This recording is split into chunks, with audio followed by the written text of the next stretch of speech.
Hi, welcome back to my channel. ಆಫೀಸಿಂದ ಬಂದ ತಕ್ಷಣ ಮಲಗಿದ್ದೆ. ತುಂಬ ಸುಸ್ತಾಗಿತ್ತು. ಸಡನ್ನಾಗಿ ಮಧ್ಯರಾತ್ರಿ ಎಚ್ಚರ ಆಯಿತು. ಯಾಕಂದರೆ ಯಾರೋ ತುಂಬ ಬಿಸಿ ಇರೋರು ನನ್ನ ಸೊಂಟನ ಗಟ್ಟಿಯಾಗಿ ಹಿಡ್ಕೊಳ್ತಿದ್ದಾರೆ. ನಾನು ಕಿರ್ಚಬೇಕು ಅಂದರೂ ಕಿರ್ಚೋದಕ್ಕೆ ಸಾಧ್ಯನೇ ಆಗ್ತಿಲ್ಲ. ಎಲ್ಲಂದರಲ್ಲಿ ಮುಟ್ಟೋದಕ್ಕೆ ಶುರು ಮಾಡಿದ್ರು. ಇನ್ನೂ ಸಾಧ್ಯ ಆಗದೆ ಕಿರ್ಚೋದಕ್ಕೆ ಆರಂಭಿಸ್ದೆ. ಅಷ್ಟರಲ್ಲಿ ಅವ್ರ ಕೈ ನಿನ್ನ ಬಾಯಿನ ಗಟ್ಟಿಯಾಗಿ ಹಿಡ್ಕೊಳ್ತು. ಸಡನ್ನಾಗಿ ಅವನು ಬೇರೆ ಯಾರೂ ಅಲ್ಲ, ಅವನು ನನ್ನ ಕಾರ್ ಡ್ರೈವರ್ ಆಗಿ ನನ್ನ ಪ್ರತಿ ಕೆಲಸಕ್ಕೂ ಜೊತೆ ಇದ್ದವನು.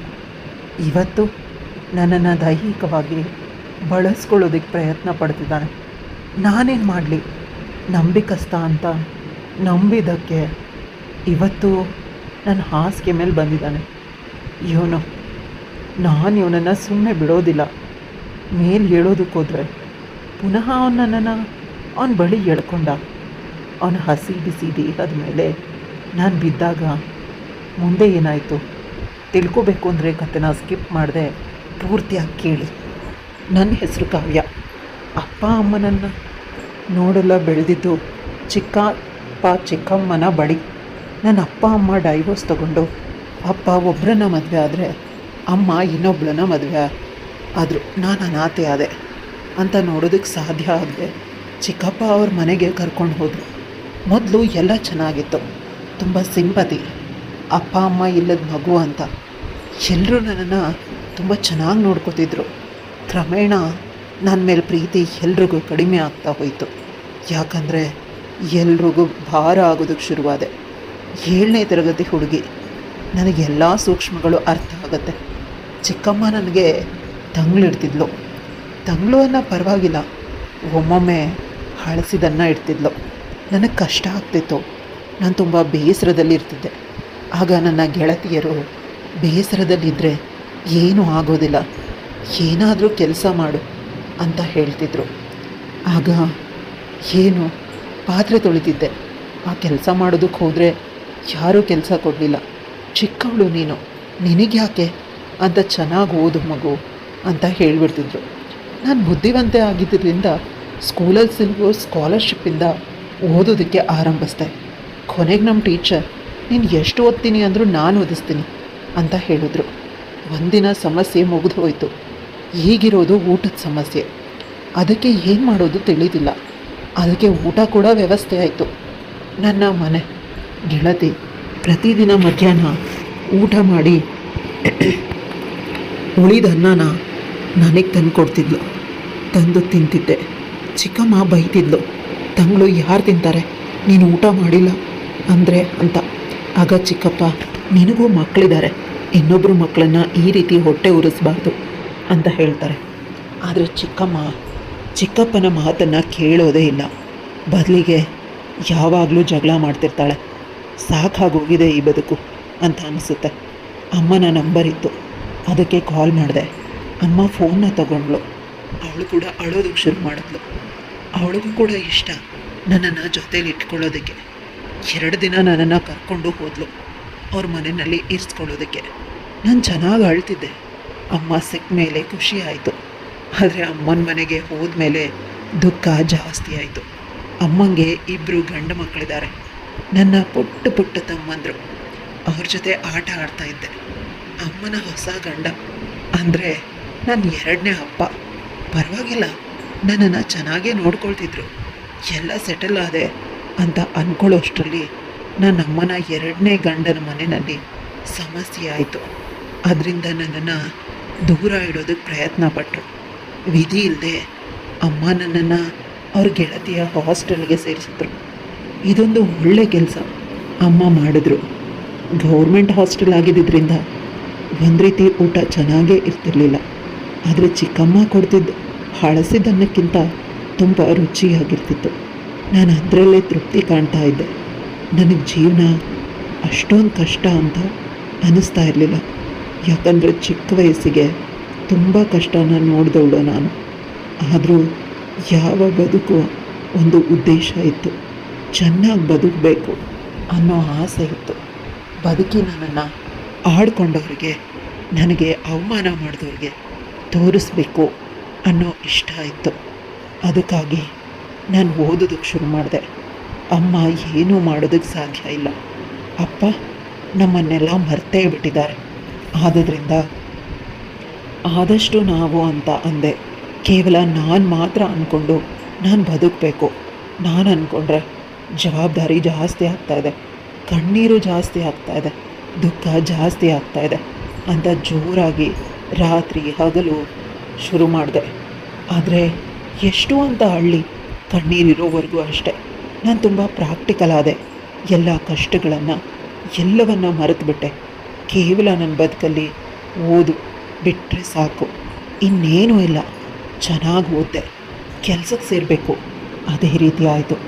ಚೆನ್ನಾಗಿ ಓದಿದೆ, ಎಲ್ಲ ಹಂತದಲ್ಲೂ ಸ್ಕಾಲರ್ಶಿಪ್ ಸಿಕ್ತು, ಟಾಪರ್ ಆದೆ. ಓದಬೇಕಾದಾಗಲೇ ನನಗೆ ಕೆಲಸನೂ ಸಿಕ್ತು, ಕೈ ತುಂಬ ಸಂಬಳನೂ ಬರ್ತಿತ್ತು. ಈಗ ಎಲ್ಲರೂ ನನ್ನನ್ನು ಪ್ರೀತಿಯಿಂದ ಮಾತಾಡಿಸ್ತಾರೆ. ಅಪ್ಪ ನನ್ನ ಜೊತೆ ಕಾಂಟ್ಯಾಕ್ಟಲ್ಲಿ ಇಲ್ಲದೆ ಇರೋರು ನನಗೆ ಪ್ರತಿದಿನ ಫೋನ್ ಮಾಡ್ತಾರೆ, ದುಡ್ಡು ಕೊಡಲಿ ಅಂತ. ಅಮ್ಮ ಮೊದಲಿನಿಂದಲೂ ಕೂಡ ನನ್ನ ಯೋಗಕ್ಷೇಮ ವಿಚಾರಿಸ್ತಾನೆ ಬಂದಿದ್ದಾಳೆ. ಅವಳು ಜೊತೆಯಲ್ಲಿ ಇಟ್ಕೊಂಡಿಲ್ಲ ಅಂತಂದರೂ ನನ್ನನ್ನು ಹಬ್ಬಕ್ಕೂ ನನಗೆ ಬಟ್ಟೆಗಳನ್ನು ತಂದು ಕೊಡ್ತಿದ್ಲು, ತಿನ್ನೋದಕ್ಕೆ ಚಂದವಾದ ಊಟನ ತಂದು ಕೊಡ್ತಿದ್ಲು. ಒಂದು ರೀತಿ ಚೆನ್ನಾಗೇ ನೋಡ್ಕೊಂಡಿದ್ಲು. ಅವಳು ಕೈಲಾದಷ್ಟು ಅವಳು ನೋಡಿಕೊಂಡ್ಳು. ಈಗ ನಾನು ಅವಳನ್ನು ನೋಡಿಕೊಳ್ಬೇಕು. ತಿಂಗಳಿಗೆ 5,000 ಅವಳಿಗೆ ಕೊಡ್ತೀನಿ.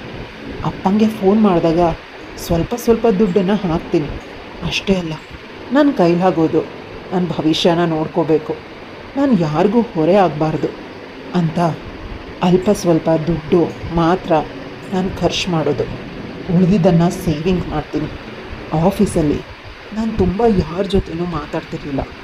ನಾನು ಒಂಟಿ ಅಂತ ಇರೋದು ಗೊತ್ತಾದರೆ ನನ್ನನ್ನು ಅಟ್ಯಾಕ್ ಮಾಡ್ತಾರೆ ಅಂತ ಎಲ್ರಿಗೂ ನಾನು ನಮ್ಮ ಮನೆ ಜಾಯಿಂಟ್ ಫ್ಯಾಮಿಲಿ ಅಂತ ಹೇಳ್ತಿದ್ದೆ. ಎಲ್ಲರೂ ಒಬ್ಬರು ಗೆಳೆಯರಾದರೆ ಸಾಕು, ಅವ್ರ ಪ್ರತಿ ವಿಷಯನೂ ಇಲ್ಲಿ ಎಲ್ರಿಗೂ ಸ್ಪ್ರೆಡ್ ಮಾಡಿಬಿಡ್ತಾರೆ. ಆನಂತರ ನಾನು ಬದುಕೋದೇ ಕಷ್ಟ ಅಂತ ತುಂಬ ಗುಪ್ತವಾಗಿ ಬದುಕನ್ನು ಬದುಕ್ತಿದ್ದೆ. ಕ್ರಮೇಣ ನನಗೆ ಪ್ರಮೋಷನ್ ಆಗೋದಕ್ಕೆ ಶುರುವಾಯಿತು. ನನ್ನ ಸಹಪಾಠಿಗಳಿಗೆ ತುಂಬ ಹೊಟ್ಟೆ ಉರಿ. ತುಂಬ ದಿನಕ್ಕೆ ಹೇಳಿದೆ ಇಷ್ಟೊಂದು ಪ್ರಮೋಷನ್ ಬಂದಿದೆ ಅಂತ. ಆದರೆ ನನ್ನ ಕೆಲಸ ಆ ರೀತಿ ಇತ್ತು. ಈಗ ತಿಂಗಳಿಗೆ ಲಕ್ಷಗಟ್ಟಲೆ ಸಂಪಾದನೆ ಬರುತ್ತೆ. ಆಫೀಸ್ನವರೇ ನನಗೆ ಫ್ಲಾಟ್ ಕೊಟ್ಟಿದ್ದಾರೆ.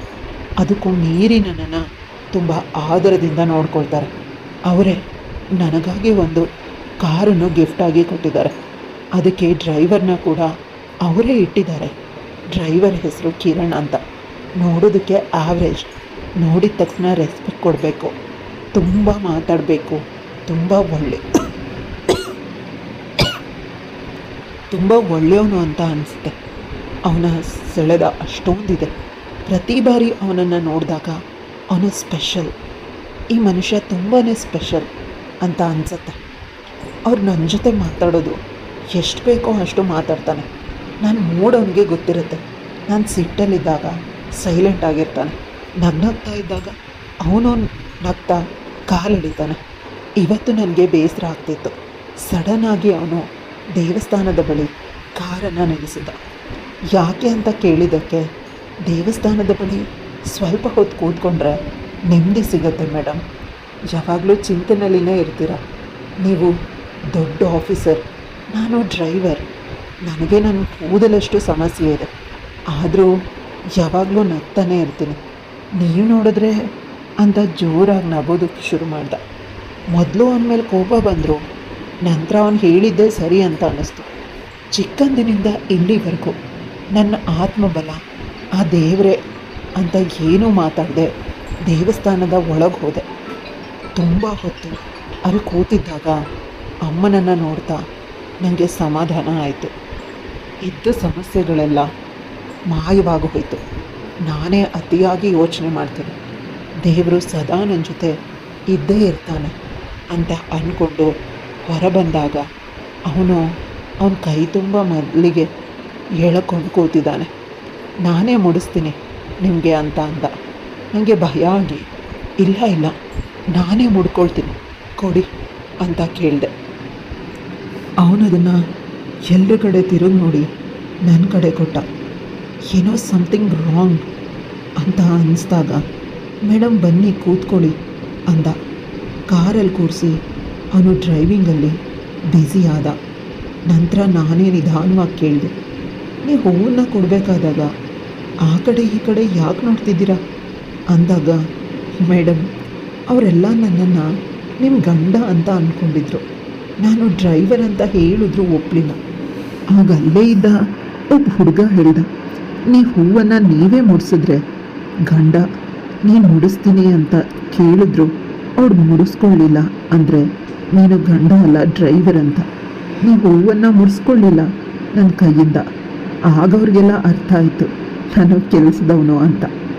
ಆ ಮಾತನ್ನು ಕೇಳಿದ ತಕ್ಷಣ ಇವಳಿಗೆ ಒಂದು ರೀತಿ ಮುಜುಗರ ಆಯಿತು. ಇವತ್ತು ನಾನು ಆಫೀಸ್ಗೆ ಬರೋದಿಲ್ಲ, ಸ್ವಲ್ಪ ಮನೆಯಲ್ಲಿ ಕೆಲಸ ಇದೆ, ನೀವು ಬೇಕಾದರೆ ಆಫೀಸಿಗೆ ಹೊರಡಿ ಅಂತ ಅವಳು ಹೊರಟೋದ್ಲು. ಬಾಗಿಲನ್ನು ಹಾಕಿ ಗಟ್ಟಿಯಾಗಿ ಹಳೆ ಯೋಚನೆಯಲ್ಲಿ ಮುಳುಗಿ ಹೋದ್ಲು. ಚಿಕ್ಕಂದಿನಿಂದ ಅಪ್ಪ ಅಮ್ಮನನ್ನು ಹೊಡಿತಾ ಇದ್ದಿದ್ದು, ಇವಳು ಬಾಲ್ಯದಲ್ಲಿ ಒಂದು ಹುಡುಗನನ್ನು ಪ್ರೀತಿ ಮಾಡಿದ್ದು, ನಿನಗೆ ಅಪ್ಪ ಅಮ್ಮ ಇಲ್ಲ ಅಂತ ನನ್ನನ್ನು ಬಿಟ್ಟಿದ್ದು ಎಲ್ಲನೂ ನೆನೆಸ್ಕೊಂಡು ಅಳೋದಕ್ಕೆ ಶುರು ಮಾಡಿದ್ಲು. ಅಳೋಗಿಂತ ಮೊದಲು ಭಯ, ಮುಂದೆ ನನ್ನ ಬದುಕು ಹೇಗೆ, ನನಗೆ ಹೆಚ್ಚು ಕಡಿಮೆ ಆದರೆ ಯಾರು ನೋಡ್ಕೊಳ್ತಾರೆ, ಯಾಕಂದರೆ ಅಮ್ಮ ಅವಳ ಮಕ್ಕಳು ಅಲ್ಲಿ ಬದುಕ್ತಾಳೆ, ನಾನು ಯಾರ ಜೊತೆ ಬದುಕಲಿ, ನನ್ನ ಬಳಿ ಯಾರು ಬಂದರೂ ಕೇವಲ ದುಡ್ಡಿಗಾಗಿಯೇ ಬರ್ತಾರೆ ಅಂತ ಜೋರಾಗಿ ಅಳ್ತಿದ್ದಾಳೆ. ಇದು ಹೊರಗಿನವರೆಗೂ ಕೇಳಿಸ್ತಿದೆ ಶಬ್ದ. ಅಳ್ತಾ ಅಳ್ತಾ ಹಾಗೆ ಮಲ್ಕೊಂಡ್ಳು.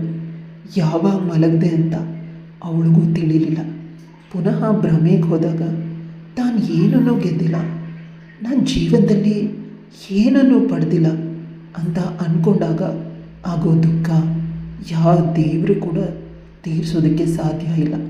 ನಾವು ಕಷ್ಟಪಟ್ಟರು ನಮ್ಮ ಹಣೆ ಬರಹ ಕೂಡ ನಮಗೆ ಸಾಥ್ ನೀಡಬೇಕು.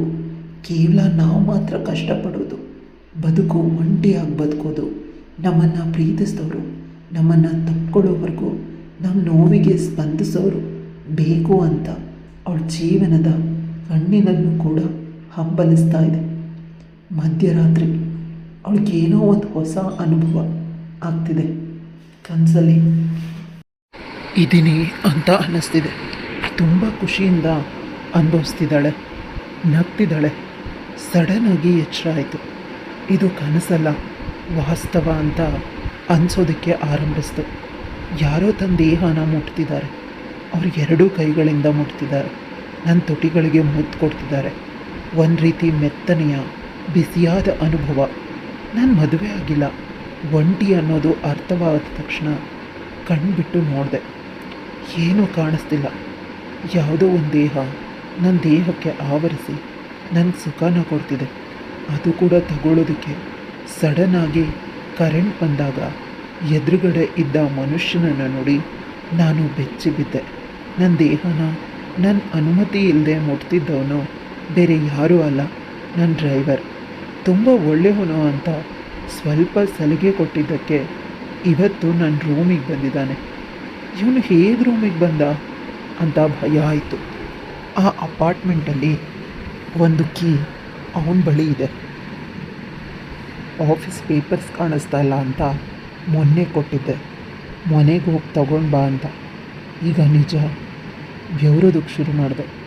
ಅವನನ್ನು ದೂರ ತಳ್ಳಿದೆ, ಆದರೆ ಅವನು ಪುನಃ ನನ್ನ ಮೇಲೆ ಬೀಳ್ತಿದ್ದಾನೆ. ನಾನು ಜೋರಾಗಿ ಕಿರಿಸ್ದೆ. ಆಗ ನನಗೆ ಮುತ್ತು ಕೊಡೋದಕ್ಕೆ ಪ್ರಾರಂಭಿಸ್ದ. ನಿಜವಾಗ್ಲೂ ಅವನನ್ನು ದೂರ ತಳ್ಳಬೇಕು ಅಂತ ಅನ್ನಿಸ್ತಿಲ್ಲ, ಹತ್ರನೇ ಇರಲಿ. ಅವನ ಹತ್ರ ನನಗೆ ತುಂಬ ಇಷ್ಟ ಆಗ್ತದೆ, ಆದರೆ ಸಮಾಜ ಮದುವೆ ಆಗಿಲ್ಲ. ಈ ರೀತಿ ಹಲವು ಆಲೋಚನೆಗಳಿಂದ ಅವನನ್ನು ದೂರ ತಳ್ಳಿ ಜೋರಾಗಿ ಕಿರಿಸ್ತಿದ್ದೆ. ಆಗ ಅವನು, ಮೇಡಮ್ ನೀವು ಅಂದ್ಕೊಂಡಷ್ಟು ನಾನೇನು ಕೆಟ್ಟವನಲ್ಲ, ನೀವಾಗಲೇ ಹೊರಗೆ ಕಾದು ಕೂತೆ, ನೀವು ಬಂದಿಲ್ಲ, ನಂತರ ಏನಾದರೂ ಹೆಚ್ಚು ಕಡಿಮೆ ಮಾಡ್ಕೊಂಡಿದ್ದೀರಾ ಅಂತ ಭಯ ಆಗಿ ನಾನೇ ರೂಮಿಗೆ ಬಂದೆ. ಬಂದು ನೋಡಿದ್ರೆ ನೀವು ಮಲಗಿದ್ರಿ. ತುಂಬ ಪಾತ್ರೆ ಇತ್ತು, ಆ ಪಾತ್ರೆನ ತೊಳೆದೆ, ನಿಮ್ಮ ಬಟ್ಟೆಗಳನ್ನು ಮಷೀನ್ಗೆ ಹಾಕಿ ಒಣಗಿಸ್ದೆ. ಎಲ್ಲ ಕೆಲಸ ಮಾಡಿದ ಮೇಲೆ ನೀವು ಎದ್ದಿರ್ತೀರಾ ಕಾಫಿ ಕೊಡೋಣ ಅಂತ ಬಂದೆ. ಆಗಲೂ ಕೂಡ ಮಲಗಿದ್ದೀರಾ, ದುಃಖ ಪಡ್ತಾಯಿದ್ರಿ, ಬೆಚ್ಚ ಬೀಳ್ತಾಯಿದ್ರಿ, ನಂಗೆ ಯಾರೂ ಇಲ್ಲ ಅಂತ ಅಳ್ತಾಯಿದ್ರಿ. ನಾನು ನಿಮ್ಮ ಕೈನ ಹಿಡ್ಕೊಂಡು ಕಣ್ಣೀರನ್ನ ಒರೆಸ್ದೆ. ಅರ್ಧ ಗಂಟೆ ಕೂತ್ಕೊಂಡೆ. ನೀವು ನನ್ನ ಕೈನೇ ಬಿಟ್ಟಿಲ್ಲ. ನಿಮ್ಮ ಮುದ್ದಾದ ಮುಖನ ನೋಡಿ ನಾನು ಕರಗಿ ಹೋದೆ. ನಿಮ್ಮನ್ನು ಮುದ್ದಾಡಬೇಕು ಅಂತ ಅನ್ಸೋದಕ್ಕೆ ಶುರುವಾಯಿತು. ನಾನು ನಿಮ್ಮ ಕೆನ್ನೆಗೆ ಮುತ್ತು ಕೊಟ್ಟಾಗ ನಿಮ್ಮ ಮುಖದಲ್ಲಿ ಒಂದು ರೀತಿ ನಗು ಬಂತು. ನನಗೆ ನಾನು ಮಾಡ್ತಾ ಇರೋದು ಸರಿ ಅಂತ ಅನಿಸಿ ಮುಂದುವರೆದೆ. ಕೇವಲ ದೇಹಕ್ಕಾಗಿ ನನ್ನನ್ನು ಬಳಸ್ಕೊಳ್ತಾ ಇದೆಯಾ ಅಂತಂದಾಗ ಅವನ ಫೋನಲ್ಲಿದ್ದ ನನ್ನ ಹಳೆಯ ಫೋಟೋಗಳನ್ನು ತೋರಿಸ್ದ. ನಾನು ತುಂಬ ವರ್ಷಗಳಿಂದ ನಿಮ್ಮನ್ನು ಪ್ರೀತಿಸ್ತಾ ಇದ್ದೀನಿ. ಕೆ ಆರ್ ಪೇಟೆ ಬಸ್ ಸ್ಟ್ಯಾಂಡ್ನಲ್ಲಿ ನಿಮ್ಮನ್ನು ಮೊದಲು ನೋಡಿದಾಗ ಲವ್ ಆಗಿದ್ದು.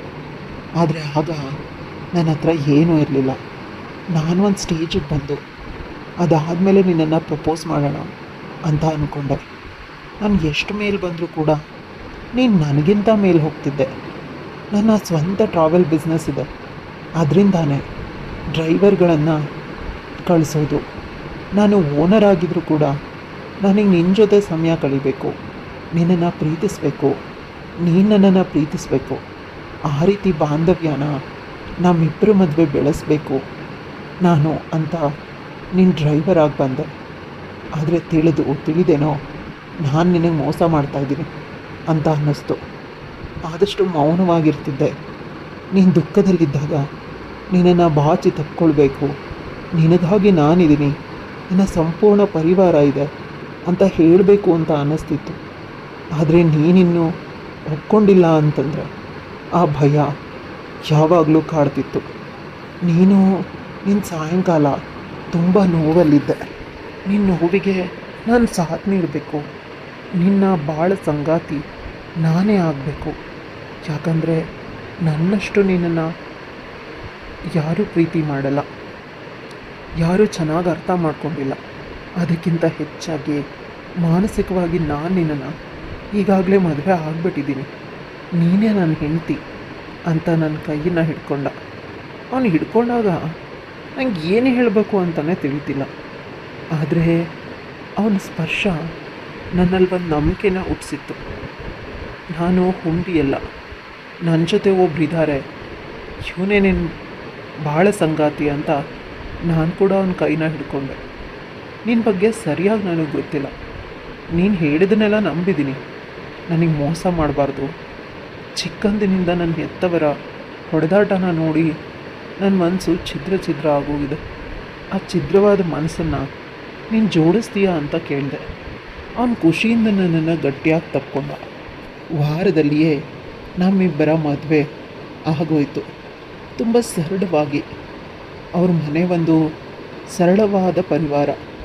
ತುಂಬ ಸಂಪಾದನೆ ದುಡ್ಡು ಬಂದರೂ ಕೂಡ ಎಲ್ಲರೂ ಒಂದು ರೀತಿ ದೈಹಿಕವಾಗಿ ಬದುಕ್ತಿದ್ದಾರೆ. ಅಲ್ಲಿ ನೆಮ್ಮದಿ ಶಾಂತಿ ಅನ್ನೋದು ಹೇರಳವಾಗಿದೆ. ನನ್ನ ಬದುಕು ನಿಜವಾಗ್ಲೂ ಈಗ ಸುಂದರವಾಗಿದೆ. ನಾನು ಕೇವಲ ಡ್ರೈವರ್ ಅಂದ್ಕೊಂಡಿದ್ದು ಡ್ರೈವರ್ ಅಲ್ಲ, ದೊಡ್ಡ ಸಾಮ್ರಾಜ್ಯನೇ ಕಟ್ಟಿದ್ದಾನೆ. ಇದೆಲ್ಲದಕ್ಕಿಂತ ಹೆಚ್ಚಾಗಿ ಅವನು ತುಂಬ ಒಳ್ಳೆಯ ಮನಸ್ಸು ಇರೋ ಮನುಷ್ಯ. ನನ್ನ ಅಪ್ಪನ ರೀತಿ ಅಲ್ಲ, ನನ್ನ ಚಿಕ್ಕಪ್ಪನ ರೀತಿ ಅಲ್ಲ. ಇದನ್ನು ಅರಿತ ಮನಸ್ಸು ಪ್ರತಿದಿನ ಅವನಿಗೆ ಪ್ರೀತಿಯ ಧನ್ಯವಾದ ಹೇಳ್ತಿದ್ದ. ಒಂದು ಸುಂದರವಾದ ಬದುಕನ್ನು ನನಗವನು ಕೊಟ್ಟಿದ್ದ. ಕತೆ ಇಲ್ಲಿಗೆ ಮುಗಿಯುತ್ತೆ. ಕತೆ ಇಷ್ಟ ಆಗಿದ್ರೆ ಲೈಕ್, ಶೇರ್, ಕಮೆಂಟ್ ಮಾಡೋದನ್ನು ಮರಿಬೇಡಿ. ಇಂತಹ ಇನ್ನಷ್ಟು ಇಂಟ್ರೆಸ್ಟಿಂಗ್ ಕತೆಗಳಿಗಾಗಿ ನನ್ನ ಚಾನಲ್ನ ಸಬ್ಸ್ಕ್ರೈಬ್ ಮಾಡ್ಕೊಳ್ಳಿ.